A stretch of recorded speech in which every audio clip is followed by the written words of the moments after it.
Hello जय हिंद दोस्तों, climax तक में आपका स्वागत है। तो आइए दोस्तों, रोज़ की तरह आज आपके लिए लेके आया हूँ जीव विज्ञान में जो आपका टॉपिक होगा तंत्रिका तंत्र एवं मस्तिष्क के प्रकार। तो आइए दोस्तों, चलते हैं अपने टॉपिक की ओर। तो आइए देखते हैं तंत्रिका तंत्र। तंत्रिका तंत्र की बात करें दोस्तों, तो इसमें आपका क्या है, कार्य की बात करें तो ये शरीर की सभी क्रियाओं का नियमन एवं नियंत्रण करता है।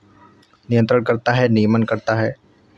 और इकाई की बात करें तो ये न्यूरॉन या तंत्रिका कोशिका होता है और शरीर की सबसे लंबी कोशिका है। जो आपकी ये तंत्रिका कोशिका है, ये शरीर की सबसे लंबी कोशिका है दोस्तों, आपको बता दें।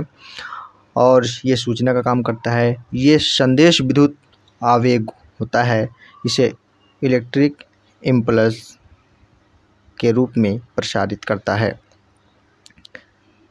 तो सूचना के रूप में ये प्रसारित करता है, ये मस्तिष्क तक सूचना को पहुंचाता है। आइए बात करते हैं, इसमें आपका मिलेगा तंत्रिका तंत्र के भाग। तंत्रिका तंत्र के यहाँ पे 3 भाग दिए हुए हैं दोस्तों। पहला है आपका परिधीय तंत्रिका तंत्र, ये कपाल एवं मेरुरज्जु तंत्रिकाएं होती हैं। और दूसरा है आपका केंद्रीय तंत्रिका तंत्र, यह मस्तिष्क होता है और मेरुरज्जु होता है तंत्रिका तंत्र के अंदर। और आगे बात करते हैं स्वायत्त तंत्रिका तंत्र, ये अनुकंपी तंत्रिका तंत्र है और परानुकंपी तंत्रिका तंत्र है। यानी कि अनुकंपी तंत्रिका तंत्र है और परानुकंपी तंत्रिका तंत्र है। तो ये आपके तंत्रिका तंत्र के 3 भाग हो गए। तो आइए आगे बात करते हैं मस्तिष्क ब्रेन की। अगर वज़न की बात करें मस्तिष्क की, तो इसका वज़न जो होता है लगभग 1400 ग्राम का होता है दोस्तों। और इसके कार्य की बात करें तो ये इसके कार्य होता है सोचना, हृदय गति का नियंत्रण करना और शरीर का संतुलन करना, और काफ़ी कार्य इसके और होते हैं। आइए आगे बात करते हैं, इसी में आपका है मस्तिष्क का सबसे बड़ा भाग सेरिब्रम होता है। मस्तिष्क का जो सबसे बड़ा भाग है कौन सा है, तो आपका सेरिब्रम है। ये मस्तिष्क का लगभग 80% भाग होता है। जो सेरिब्रम है ये मस्तिष्क का लगभग 80% भाग होता है। और यह अस्थियों के खोल क्या होता है, ये अस्थियों के खोल क्रेनियम द्वारा सुरक्षित रहता है।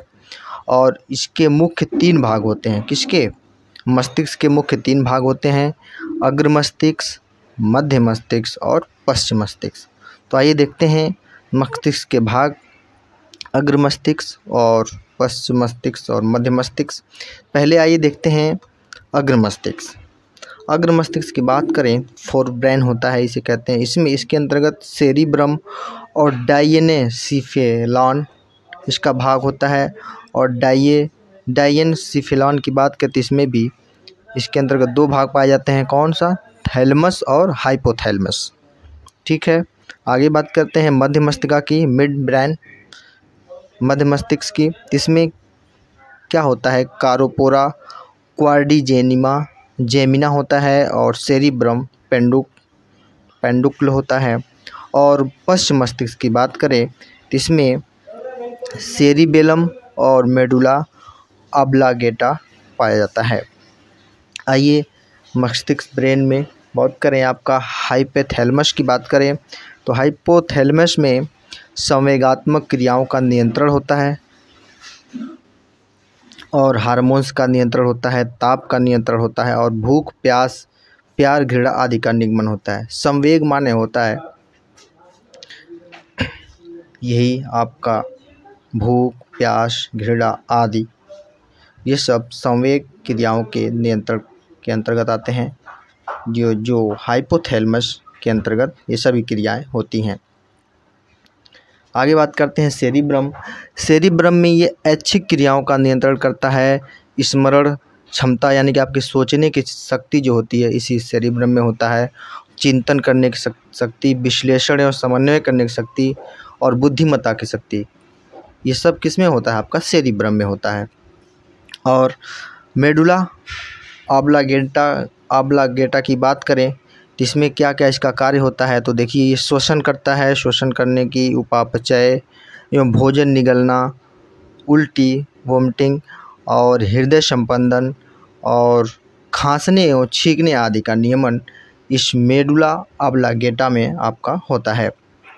और नेक्स्ट है आपका सेरिबेलम। सेरिबेलम में क्या होता है कि शरीर का संतुलन बनाना और ऐच्छिक पेशियों के संकुचन पर नियंत्रण करना सेरिबेलम का कार्य होता है।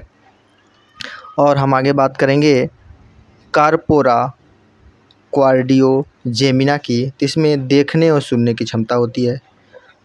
जो हम देखते हैं और सुनते हैं वो सब कार्पोरा क्वाड्रियोजेमिना के अंतर्गत वर्क इसका होता है। और आगे बात करते हैं थैलमस की। तो इसमें ठंड, गर्म तथा दर्द आदि को पहचानना, महसूस करना ये किसका काम होता है? थैलमस का होता है। थैलमस के द्वारा ही ठंड लग रही है कि गर्म लग रहा है कि दर्द हो रहा है, सब इसका पहचान कौन करता है? तो थैलमस करता है। आइए आगे चलते हैं। आगे बात करेंगे सुषुम्ना या मेरुरज्जु या स्पाइनल कॉर्ड। तो ये कार्य इसका होता है मस्तिष्क से आने जाने वाले उद्दीपनों का संवहन करता है, यानी कि ले जाना आना इसका काम होता है। और शरीर में प्रतिवर्ती क्रियाओं का ये कार्य करता है, रिफ्लेक्स एक्शन करता है। जो भी रिफ्लेक्स एक्शन होते हैं यानी शरीर के प्रतिवर्ती क्रियाएं होती हैं उसको क्या करता है? नियंत्रण करता है मेरुरज्जु। और प्रतिवर्ती क्रियाओं में बात करें तो ये अवबंधित होता है। क्या होता है? अवबंधित होता है और अबंधित होता है, अबंधित होता है, अनुबंधित होता है। और इसकी मेरुरज्जु की बात करें, इसके खोजकर्ता की, तो मार्शल हॉल ने मेरुरज्जु की खोज की थी। और उदाहरण की बात करें तो इसमें क्या कह सकते हैं आप? कील पर क्या है? कील पर पैर पड़ने पर तुरंत पैर पीछे खींच लेना, ये इसका उदाहरण है। तो और मेरुरज्जु तंत्रिकाओं की बात करें स्पाइनल नर्वस की, तो इसमें अब क्या है? मेरुरज्जु से जुड़ी तंत्रिकाएं होती हैं जिसकी संख्या यानी कि मेरुरज्जु जुड़ी तंत्रिकाओं की संख्या कितनी होती है? तो 31 जोड़ी होते हैं, यानी कि 62 होते हैं। और कार्य की बात करें तो इसमें हाथ पैरों की पेशियां यानी कि त्वचा, ज्ञानेंद्रियां आदि को मेरुरज्जु से जोड़ना इसका कार्य होता है। आप देख सकते हैं चित्र के माध्यम से। दोस्तों ये आपका काफ़ी छोटा क्लास होगा। क्या करते हैं कि ये डिवीज़न होगा, काफ़ी हम डीपली नहीं पढ़ सकते इसमें क्योंकि आपको डिवीज़न के तौर पे क्लास दिया जा रहा है। और आगे बात करें तो यहाँ दिया है परीक्षा की दृष्टि से काफ़ी इम्पोर्टेंट पॉइंट्स हैं, तो आइए देखते हैं। दिया है कि पहला आपका नॉर एड्रेनालिन नामक रासायनिक द्रव्य कौन है? तो आपका ये है न्यूरोट्रांसमीटर। ठीक है, न्यूरोट्रांसमीटर। और क्या कहते हैं? न्यूरॉन क्या है? न्यूरॉन किसे कहते हैं? तो न्यूरॉन तंत्रिका ऊतक की इकाई को न्यूरॉन है, ये इसे न्यूरॉन कहते हैं। और तंत्रिका कोशिकाओं के अक्ष तंतुओं यानी कि एक्सॉन्स एवं डेंड्राइट्स के बीच संपर्क बिंदु को क्या कहते हैं? युग्मानुबंध या सिनैप्सेस के नाम से जानते हैं। आगे देखते हैं दोस्तों, यहाँ दिया है कि परिधीय तंत्रिका तंत्र। इसमें हम बात करेंगे, इसके अंतर्गत आता है कपाल तंत्रिकाएं। ठीक है, कपाल तंत्रिकाओं में इसमें क्या होता है कि मस्तिष्क से जुड़ी हुई तंत्रिकाएं हैं ये।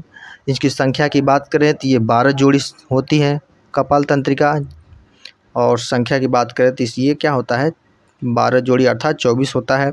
कार्य की बात करें तो पहली, दूसरी तथा 8वीं जोड़ी संवेदी होती है। इसका जो पहली जोड़ी है और दूसरी और 8वीं जोड़ी है ये संवेदी का कार्य करती हैं। और नेक्स्ट इसी में है कि शेष है आपके तंत्रिका हैं क्या करती हैं? शेष मिश्रित यानी संवेदी तथा चालक होती हैं। क्या होती हैं? मोटर होती हैं, चालक होती हैं, चालक का कार्य करती हैं। आइए आगे देखते हैं। इसमें दिया है कि स्वायत्त तंत्रिका तंत्र। इसमें क्या है आपका? Autonomic nervous system. इसमें अनुकंपित तंत्रिका तंत्र होता है इसकी कार्य की बात करें तो ये क्या होता है? स्वेद ग्रंथियों से स्राव, ये स्वेद जो ग्रंथियां होती है उसका स्राव करती है। और आँखों की पुतलियां फैलाना इसका वर्क होता है। हृदय संपंदन को तेज करना इसका वर्क होता है। और रक्त में शर्करा बढ़ाना इसी का काम होता है। किसका? तो अनुकंपित तंत्रिका तंत्र का। और इसी में लार ग्रंथियों का स्राव कम करना इसका वर्क होता है। बाल खड़े होना आदि ये सब इसके अंतर्गत आते हैं और इसके सामूहिक प्रभाव से भय, पीड़ा तथा क्रोध की अनुभूति होती है। किसके माध्यम? अनुकंपी तंत्रिका से। इसमें क्या होता है कि भय हुआ, पीड़ा हुआ, क्रोध हुआ, सब इसके अंतर्गत आते हैं। इसी के माध्यम से पता चलता है। आइए आगे देखते हैं। पुनरानुकंपी तंत्रिका तंत्र की बात करेंगे।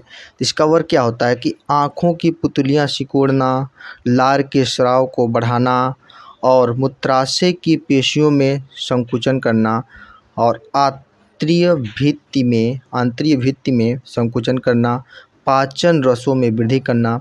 जो हमारे भोज्य हम पदार्थ खाते हैं उसको पचाने के जो रस होता है उसमें क्या करता है, ये वृद्धि करता है, यानी कि उसको भेजता है, ज़्यादा देता है। और इसके सामूहिक प्रभाव से आराम एवं सुख की अनुभूति होती है। तो दोस्तों, आपका ये रिवीजन क्लास था बायो का और बायोलॉजी का। ये आपका 9वां क्लास है दोस्तों। जो टॉपिक था आपका तंत्रिका तंत्र। दोस्तों, आशा करता हूँ कि अच्छा लगा होगा दोस्तों आपको। दोस्तों, वीडियो देखने के लिए धन्यवाद। आपका दिन शुभ हो।